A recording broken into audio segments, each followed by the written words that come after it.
बिस्मिल्लाहिर्रहमानिर्रहीम। अस्सलाम वालेकुम जनाब। स्टोरी मैंने एक ही शेयर करनी है कि इमरान खान को पागल डिक्लेयर करने का तैयारी मुकम्मल हो गई है।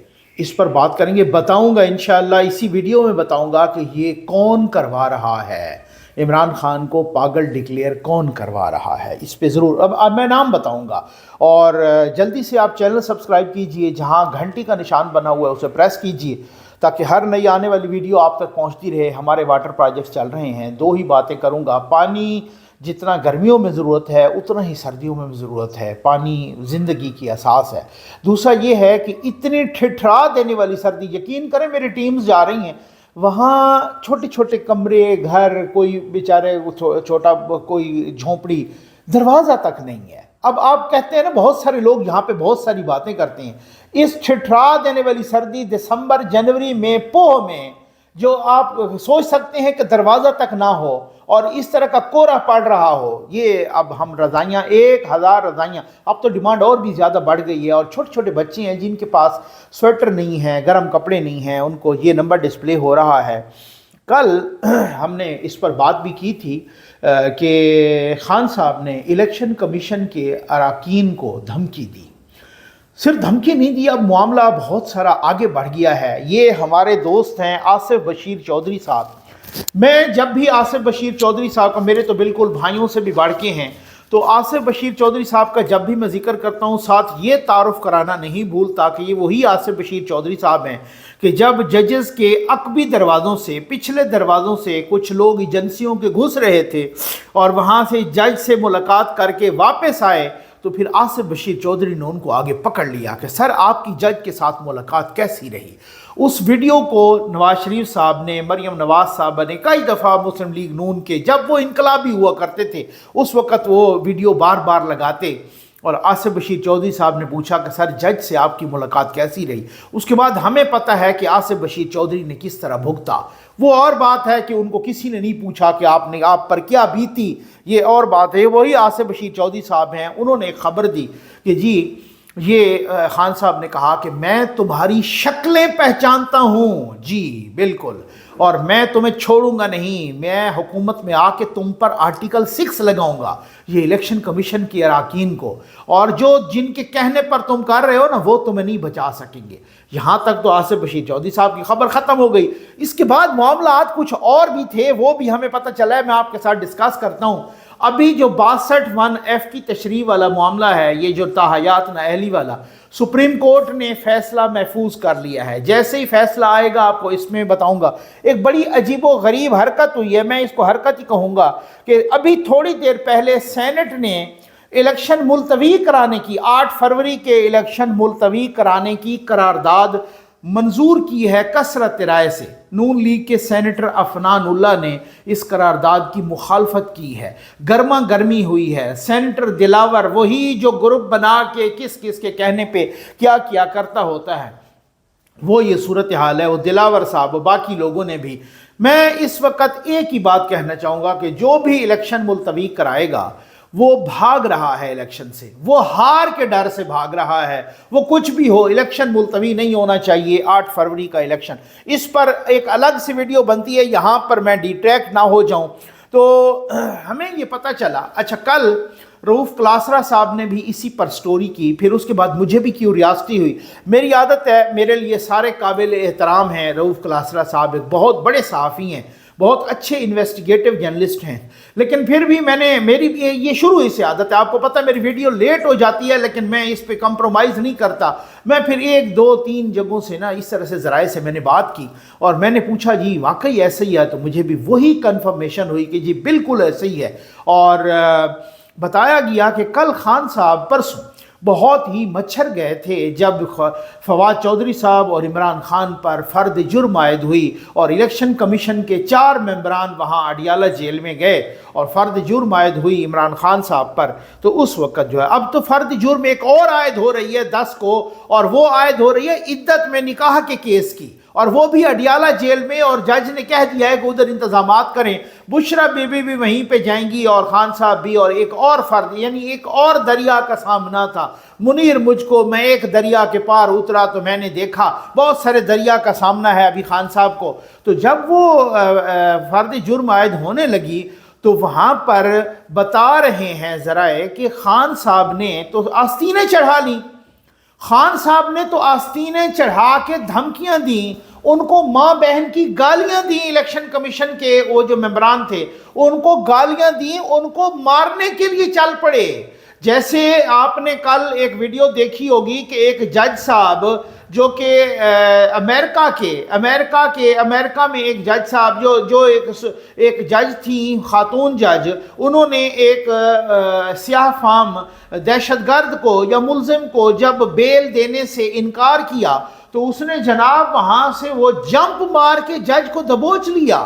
وہ آپ نے دیکھی ہوگی ویڈیو، نہیں تو میں آپ کو دکھا دوں گا ویڈیو، اس کے میرے پاس ہے۔ یعنی اسی طریقے سے خان صاحب بھی آستینیں چڑھا کے ان کو مارنے کے لیے آ رہے تھے۔ تو خان صاحب کی وکلا وہ کہتے ہیں کہ خان صاحب کی بہنیں بیچ میں آ گئیں اور ان کو ٹھنڈا کیا، اور اس طریقے سے میں آپ کو یہ بھی بتاتا ہوں کہ ایسا کیوں ہو رہا ہے، خان صاحب کیوں کر رہے ہیں، یہ بھی بتاتا ہوں آپ کو۔ بہت ساری چیزیں یہاں پر ڈسکس کرنی ہے، ویڈیو بڑی اہم ہے، آپ نے آخر تک ساتھ رہنا ہے، میں بتاؤں گا کون ڈکلیئر کروا رہا ہے۔ اب خان صاحب جہاں انہوں نے آستینیں چڑھا لی، وہ تو مارنے چل پڑے تھے خیر سے الیکشن کمیشن کے ممبران کو، یعنی وہ ان کا جوڈیشل سٹیٹس ہوتا ہے، اور الیکشن کمیشن کے ممبران بہت سارے اس میں ججز ہیں، ریٹائرڈ ججز ہیں، تو پھر آپ ان کا جوڈیشل سٹیٹس ہوتا ہے۔ تو وہ وہاں پر ممبران کو مارنے لگے تھے، گالیاں دے رہے تھے، دھمکیاں دے رہے تھے، اور خان صاحب بہت غصے میں آ گئے، فرسٹریشن تھی خان صاحب کی۔ وکلا نے باقاعدہ پھر معافی مانگی ان الیکشن کمیشن کے ممبران سے، فرد جرم عائد ہو گئے، حالانکہ فرد جرم فواد چودھری پر بھی عائد ہوئی، انہوں نے کسی قسم کی کوئی جو ہے نا دھمکی نہیں دی۔ کسی خان صاحب کی دھمکی دینے والی عادتیں بہت پرانی ہیں، میں آپ کو یہ بتاتا بھی ہوں، سنواتا بھی ہوں۔ یہ خان صاحب کی ایک دھمکی سن لیجئے، پھر اس کے بعد میں آپ کو بتاتا ہوں ایسا خان صاحب نے کیوں کیا تھا۔ یہ ذرا دھمکی سن لیجئے۔ میجسٹریٹ صاحبہ، زیبا، آپ بھی تیار ہو جائیں، آپ کے اوپر بھی ہم ایکشن لیں گے، آپ سب کو شرم آنی چاہیے۔ یہ مجسٹریٹ زیبا کو جب وہ دھمکی دی، پھر بعد میں معافی مانگنے بھی پہنچ گئے جب معاملہ سیریس ہوا خان صاحب۔ پھر یہ آپ دیکھیں ایک اور دھمکی دی تھی خان صاحب نے، یہ سنیں۔ رانا ثناء اللہ، تمہیں مونچھوں سے پکڑ کے جیل میں لے کے جاؤں گا، اور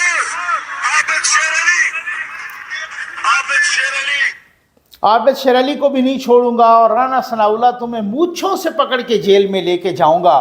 اور ساتھ ہی یہ بھی کیا کہ جناب بات یہ ہے کہ طاہر عالم، وہی طاہر عالم جو آج کل جی آئی ٹی میں بھی شامل ہیں، آپ کو معلوم ہے نا، یہ جو فیض آباد دھرنا کی جی آئی ٹی ہے، اختر علی شاہ آئی جی، ایکس آئی جی کے سربراہی میں، اس میں طاہر عالم صاحب بھی شامل ہیں، ٹھیک ہو گیا نا۔ اب اس میں جناب خان صاحب نے کہا تھا کہ طاہر عالم آئی جی، یہ اس وقت 2014 کے دھرنے کے وقت آئی جی اسلام آباد تھے طاہر عالم آئی جی، میں تمہیں اپنے ہاتھوں سے پھانسی دوں گا، یاد ہے نا، او میرے ٹائگروں پھینٹا لگا دو، میں نواز شریف کا جا کے اے سی اترواؤں گا، میں جناب ان سب کو رلاؤں گا۔ اب انہوں نے کہا ہے کہ میں تمہاری شکلیں پہچانتا ہوں، تم پر میں آرٹیکل 6 لگاؤں گا۔ خان صاحب کی یہ فرسٹریشن کیوں بڑھی ہے؟ خان صاحب جب فرسٹریٹڈ ہوتے ہیں نا، خان صاحب یا اوور کانفیڈنٹ ہوتے ہیں، اس وقت یہ دھمکیاں دیتے ہیں۔ تو خان صاحب نے جناب فرسٹریشن کیوں بڑھی؟ خان صاحب نے متعدد لوگوں کے ذریعے پیغامات دیے۔ خان صاحب نے کہا جی اللہ کے نام پہ میری بات سن لیں، کسی نے نہیں سنی۔ خان صاحب سے ایک صوبیدار تک ملنے کے لیے، بات کرنے کے لیے تیار نہیں ہوا۔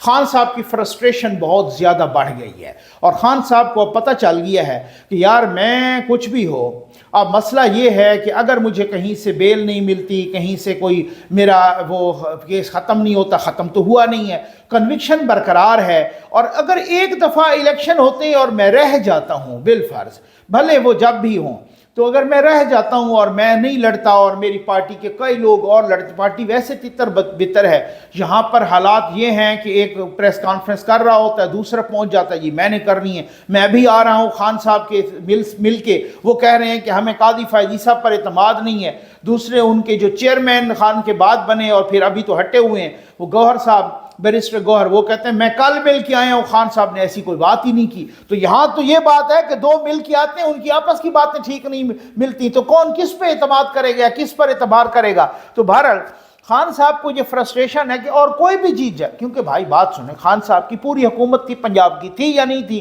खान साहब की खैबर पख्तूनख्वा की हुकूमत थी या नहीं थी, खान साहब की गिलगित बल्तिस्तान की हुकूमत थी, है ना, खान साहब की कश्मीर की भी हुकूमत थी, समझ आइए शहबाज शरीफ साहब के ज़माने में, ठीक है ना, जब वो वज़ीर आज़म पहले पहले बने, लेकिन खान साहब को चैन नहीं था। मैंने आपको कहा था एक फार्मूला कि अगर पाकिस्तान के 100 सूबे हों, 100 सूबे, और 100 सूबों में पाकिस्तान खान साहब की हुकूमत और वफाक में ना हो, और वो खुद वज़ीर आज़म ना हो, खान साहब सबको तहस नहस करके रख देंगे। आज भी सारे कहते हैं कि खान साहब से जो सबसे बड़ी गलती हुई वो पंजाब की हुकूमत को डिज़ोल्व करवाना, खैबर पख्तूनख्वा की असम्बली को तहलील करवाना, इसी तरीके से वो गिलगित और फिर कश्मीर की हुकूमतें भी उनसे चली गई।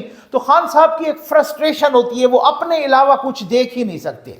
खान साहब एक सेल्फ सेंटर्ड इंसान हैं, एक खुद गर्ज इंसान हैं, एक अपने ऊपर सिर्फ और सिर्फ उनकी तवज्जो होती है, बाकी कुछ भी नहीं। वो बंदरिया की तरह उनका एटीट्यूड है कि अगर आपके पैर जलने लगे तो आप ज़मीन पर बच्चों के रखें, बच्चों को, अपने बच्चों को रख दें और उसके ऊपर से गुजर जाएं। ये खान साहब अपने बच्चों तक को पैरों तले रौंद के ऊपर से गुजरने वाले बंदे हैं। ये खान साहब इंतहाई सेल्फिश हैं, सेल्फ सेंटर्ड हैं, वो सिर्फ अपना उनको ख्याल है, बाकी किसी का ख्याल नहीं होता। वो खुद ही चाहते हैं कि मैं वज़ीर आज़म बनूँ तो ठीक है, अदरवाइज कोई भी हो। और फिर अगर कोई बने, अगर कोई उसके 10, 20, 30 बंदे आ भी जाएं तो उन्होंने क्या ख्याल है, उन्होंने खान साहब की बात माननी है। आपकी सोच है क्या ये राजा रियाज साहब ये 20-22 लोग थे, या आपका क्या ख्याल है इस तरीके से? या बैरिस्टर गौहर जो वो हर वक्त जो है ना खान साहब की हर बात मानेंगे, हर शुरली मानेंगे, हर पुठी बात मानेंगे कि आप ये भी कर दें, वो तो उसी वक्त कहेंगे जनाब कि आप असम्बली से रिज़ाइन करके बाहर आ जाएं, जैसे पहले उन्होंने करवाया है। तो खान साहब की ये फ्रस्ट्रेशन कि जो आज खान साहब ने जिस तरीके की धमकियां दी हैं इलेक्शन कमीशन, हालांकि बता रहे हैं बहुत सारे लोग कि उससे पिछली पेशी पर जब हमें भी लगा कि यार ये क्या है कि हर वक्त मुलतवी हो जाती है, तो इलेक्शन कमीशन मुलतवी नहीं करना चाहता था, तो उनके वकला ने कहा कि जी हम जो है ना रिक्वेस्ट करते हैं कि हमारी रिक्वेस्ट माने और हमें कुछ टाइम दे दें। तो उन्होंने कहा नहीं, हम टाइम नहीं देंगे और जल्दी कर कल ही पेशी रखें। और उसके बाद खान साहब कहते हैं कि रोस्ट्रम पे आए और उन्होंने रिक्वेस्ट की हंसते हंसते कि चलें जी मेरे वकला अगर कह रहे हैं तो फिर आगे से उन्होंने भी थोड़ा सा मज़ाहिया किस्म की बात की कि उन्होंने कहा अच्छा ठीक है खान साहब। तो फिर उसके बाद जो है ना वो मुलतवी हो गई। अब परसों जब ये हुई, उसी वक्त मुलतवी हुई थी हफ्ता 10 दिन पहले की, और ये परसों जो हुई है और ये फ़र्द जुर्म आयद हुआ। खान साहब को पता है कि यार मुझ पे पहले भी फ़र्द जुर्म आयद हो चुकी हैं, साइफ़र में भी हो कि साइफ़र 11 तारीख तक गालिबन रुका हुआ, उसके बाद उसने चलना है, और 190 मिलियन पाउंड का भी, और साथ ही जो है ना वो तोशा खाना में मैं ऑलरेडी कन्विक्ट हूँ, और भी 9 मई के भी मुख्तलिफ मामलात वो भी नहीं ठीक हो रहे, मेरे तो बिल्कुल ही गड़बड़ हो गई है। जरदारी साहब ने उस दिन गालिबन हामिद मीर साहब को इंटरव्यू दिया ना, या किसी को इंटरव्यू दिया, तो उन्होंने कहा कि जब पूछा कि लोग तो कहते थे कि खान साहब जनाब 2 घंटे नहीं गुजारेंगे तो इतने सारे 4-5 महीने हो गए, उन्होंने कहा 2 साल बाद पूछती होती है जेल आपसे 2 साल बाद पूछेगी। अब जब इलेक्शन खान साहब के बगैर हों और खान साहब तड़प के और जी मैं तो हिस्सा ही नहीं ले सकता, जब मैं तो इस तरीके, तो फिर तो आई थिंक कि मामलात वो फ्रस्ट्रेशन बनती है। मैंने आपको कहा था कि मुकम्मल तैयारी कर ली गई है खान साहब को पागल डिक्लेयर कराने की, और ये पागल डिक्लेयर कौन करवा रहा है? ये इमरान अहमद खान नियाजी इमरान खान को पागल डिक्लेयर कराने की मुकम्मल मूड में है, मुकम्मल तैयारी में है, और वो चाह रहा है कि मुझे पागल डिक्लेयर किया जाए।